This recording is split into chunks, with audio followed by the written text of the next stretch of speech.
I've loved alcohol as long as I can remember, and I enjoyed the feeling it gave me. But over time, what used to be something just to enjoy my life became something else, a crutch to deal with my problems. I realized that if I didn't change, it would destroy my life. So I did change. And this is how I did it. And the best part is that this can help you to break free from other bad habits too. Hi friends, I'm Kira and I love alcoholic drinks. This topic is pretty sensitive for me because we don't want other people to see our dark side, the side we have problems with. We want to hide this side somewhere else so nobody could go there and nobody could criticize us. But I was thinking that I should make this video and I should talk about this openly. Because if you have problems with it or with other bad habits, you might get some inspiration from it on your own journey. I wish you can find your own strength because you are worth fighting for. In this YouTube series, I explore how to live more vibrant, more fulfilling and healthier life and how to change our habits. So if that's something you are interested in, you can consider subscribing so you don't miss out on any new content. When I was in uni, I started drinking a lot. And over time, it started being my relaxation routine. After a stressful day, I would get cozy, watch Pretty Woman or Pride and Prejudice, open a bottle of wine and then drink it, the whole bottle. I have also been drinking out with my friends. And since I was already pretty big that time, it would just put me into more relaxation mode and I wouldn't feel those effects that much. After some time, when I had a knee injury, it became my coping mechanism because I was not able to walk much and I was depressed. So then, before and after my surgery, I started eliminating alcohol, but it was not enough. And then after a few years of not having any problems with my knees, I had another problem and I started kind of drinking more again. A year ago, I decided that I must do something about it. But it was really hard because it was connected to my mental state and I was sad or even happy. I wanted to have a drink, you know, to kind of change my mood or to celebrate. During this period, I changed so many habits that I'm in a much better place now. Interestingly enough, I don't think that I need to quit alcohol completely because for me, eliminating it as much as I did is just fine. Because with my process, I drink it really only occasionally and I enjoy it much more. I want to mention that I wasn't physically addicted, just mentally. So I didn't have to deal with withdrawal. And I can divide what I did into sections or steps. First, I permitted myself to only drink on certain days. So for example, from drinking every evening, I would go to drink every 3 days. Then after those 3 days, after some time, I would set one day in a week and I would drink that one day. That would make me not that depressed that I made myself lose what I loved, because I had something to look forward to. And this made the whole process much easier because I got used to looking for other things that can soothe me when I'm anxious, when I'm depressed, or when I feel sad, or when I'm even happy. So that was not such a big shock for me. It still wasn't enough though, because during those permitted days, I would drink kind of a lot. But over time, I got used to drinking less and less and this helped me. And also I have to say that even during the first stage of my quitting, I felt much more energized and less anxious and depressed. Even though sometimes it really hit me and I really was like, give me something to drink, I want to relax, I want to enjoy a nice evening. And these 2 days I haven't been drinking, so I really earned this.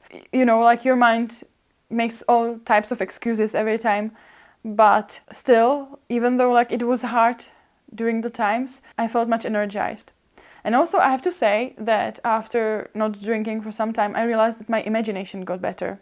I don't know why, but I remember that I was walking in the forest and I was just thinking that I can perceive the things differently now and that somehow my brain kind of works on another level. And I could enjoy the being there even more So not only physically I could feel that I was more energized, but even mentally. I used to have a lot of cravings when I was with friends for alcohol, for beers and wines and whatnot. But now, even though I love it, I don't think about it too much. I also tried another thing with this, what eyes don't see, heart doesn't crave. And it is, I asked my husband to hide alcohol from me. So if I permit myself to drink once per week, then I would ask him to find the bottles for me, and I would make some margaritas for us or something. And then after that day, I would just put the alcohol on his desk, ask him to hide it. And he did. So a lot of times he just hid the alcohol for me. And when, as planned, I wanted to drink, he would just find that for me. And honestly, this is like a really good thing. I was also thinking about buying a safe or something, so I could hide the alcohol inside, and then I would give him the key, and then every time I wanted to open the safe, I would have to ask him to open it for me. So this is also a really good tip, because when you don't have the access, you don't need to use that much willpower, and you can use it for something else. Because when you use your willpower, you use your energy, and it needs a lot of energy to go. And when you are exhausted after a long day of making decisions, because making decisions also take a lot of energy, then you don't have enough willpower to actually deal with the things which are important.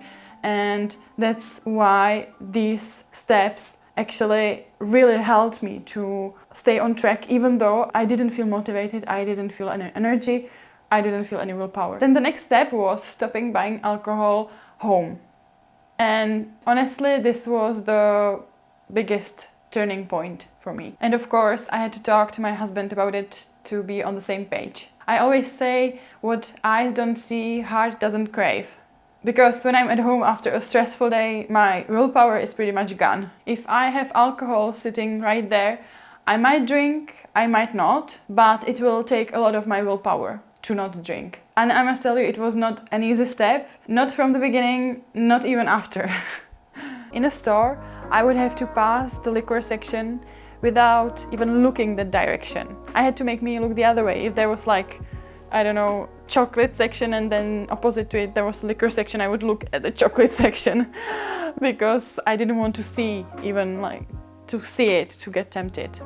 Also, it was really hard when I saw a series or a movie where they were drinking, and those are a lot. Like, so there are so many movies and so many series where they have wine or I don't know, some whiskey or whatnot, and you are like, oh, I want to drink this so much, I want to drink it, because you see it and you start craving it. And I realized that there is so much alcohol in those series and in those movies, and you don't know it until like you have this problem. Actually, that this is problematic.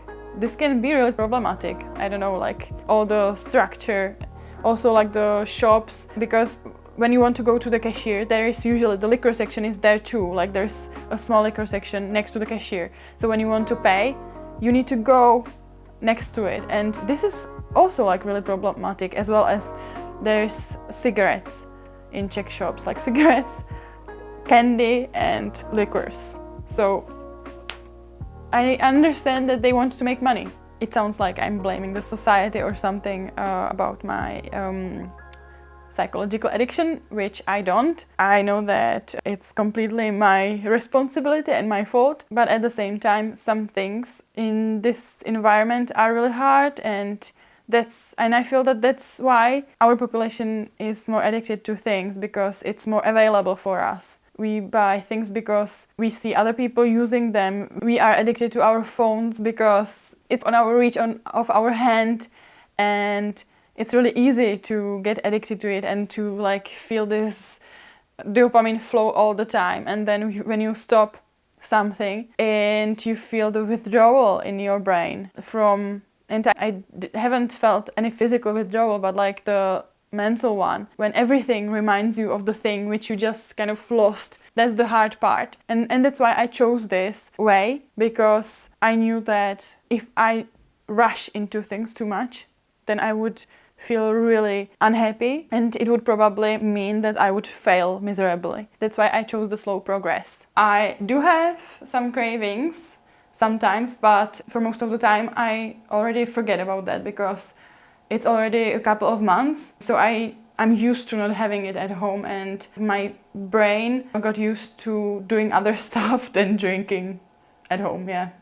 And in the future, I might start buying alcohol if I feel like that it's safe for me, that I'm not in the dangerous area anymore. But for the time being, I think this is the best thing for me. Second thing, what I changed was that I found a new hobby for me. And the hobby was this YouTube channel. Although I haven't started posting from the beginning, I was already filming some videos and I was searching how to film videos and everything. So when I had this new hobby, it kind of overwhelmed me a bit, and I felt that I need the energy to do this actually. So I didn't feel that much cravings to drink because I knew that the next day I would film something and it would give me a sense of purpose. And if you have a sense of purpose, then your self-esteem grows as well. When you substitute your nice cozy evenings with drinks and with wine for some new hobbies, for dancing classes or for a new gym membership or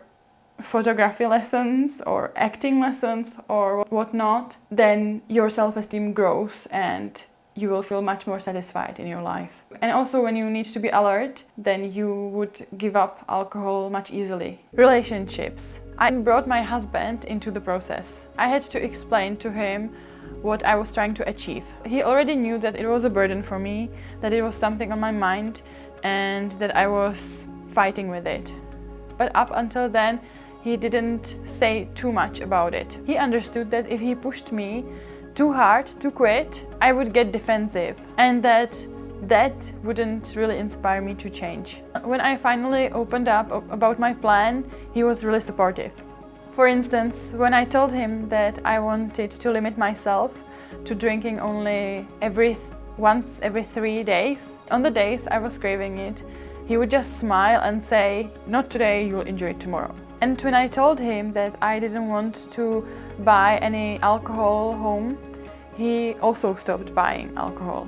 If we were at the store and I would be feeling that I was not that motivated and I would like to get some rum or some cinzano or whatever, he would just say, "No, we are not an alcohol buying household."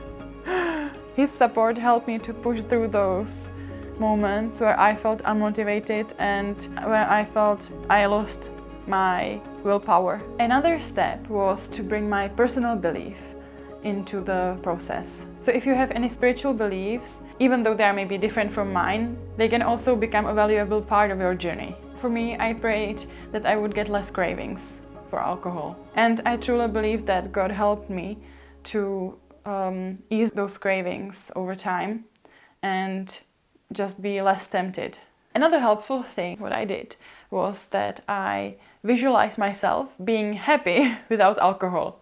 I would see myself gently pushing a glass of wine and instead reaching out to a cup of tea or a mineral water or a juice. This mental image became my own kind of music video where I was the main character, the main hero, and it would show me that I was able to live happily even without alcohol. And this visualization technique, I tried it for so many other things and it really helped me a lot. So replace it with something else. For me, getting rid of alcohol was priority 1 at that time. So I would naturally somehow look for something else to loosen up. So I started eating more sweets. I know you can say that doesn't help too much, but from my experience, I can get rid of sugar and sweets much easier than from alcohol. I'm not saying it's like completely easy for me, but it's much easier than alcohol. So I knew that if I just replace for the time being alcohol with sweets just for some time, then it would just help me to overcome those cravings for alcohol, and then I can deal with the sweet problems with sweets. So I didn't restrict myself that much. Also, I realized that some herbs have calming effects on me. So I started drinking chamomile tea every time when I was watching Netflix. And it was really cool. After drinking chamomile tea, I can also get to bed easily and fell asleep really fast. Once I heard a story about a guy who went through a brutal breakup. His girlfriend left him and it just shattered him. He felt miserable. He felt emptiness and desperation. And in a desperate attempt to cope, he started running. At first, he was just running to get away from his feelings. But then, little by little, it started being something more for him. Something that he could look forward to. So running became his thing. Those endorphins that runners high didn't erase his hurt, but they helped him to feel something more. And they made it easier to handle his feelings, because they gave him a kind of sense of relief. That story hit home for me. I realized that maybe a big part of why I got hooked on drinking so much was because I didn't have any healthy way to release all my stress and emotions. I wasn't moving enough. My knees weren't in the best shape, I got hurt, but I knew that I needed to do something. So whenever I could, I would just go for a walk. And whenever I couldn't walk, I would just go to the gym or swim or try to dance with my arms. Those endorphins from moving a little bit made me feel alive more. So now I've got a complete gym setup at home. I've got a box ball, weights, ball, yoga mat and whatnot. So I can exercise whenever I want to, because I'm a freelancer and I work from home. So sometimes when I feel really anxious, I just go and I do some exercises for 5 minutes. And I can even dance now, so in the evening and during the night when I work, I also give myself some breaks and then put on some songs in my earplugs and I enjoy myself, my small little party. Yeah, that's what I do in the evenings. It's become my routine for grounding myself, so that I can remember what I strive for every time, and also I can fight with my feelings of exhaustion, depression, anxiety and so on. I still drink outside, so when I'm out with my friends or when I'm visiting my family, I do drink there. Because I learned that when I'm with other people, I don't drink that much actually. So it feels like a good balance for me. But I know that I'm still in the middle of the process.